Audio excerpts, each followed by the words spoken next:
সকালে শুধু জল খাবার করতে গিয়ে অবস্থা দেখো, দেখেছো? ঘেমে নিয়ে একসার হয়ে গেছি।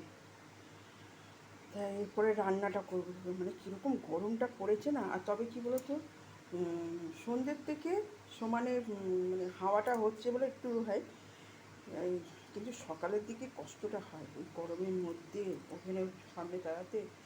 আমার এই যে এই পোর্শনটা এত ঘামে না, কি বলবো। যাই হোক, তোমাদের একটু জল খাবারটাই দেখিয়ে দিই কী করেছি, দেখে নাও।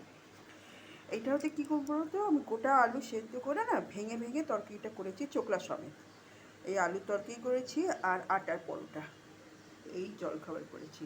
তবে এই আলুর তরকারিটা না দেখতে খেতে ভালো লাগে, শুধু এক কোয়া রসুন দিয়ে দেবে, আর যদি পারো একটু টমেটো দাও। আমি আজকে টমেটো দিইনি, অন্যদিন টমেটো দিই, তা টমেটো আজকে দিইনি।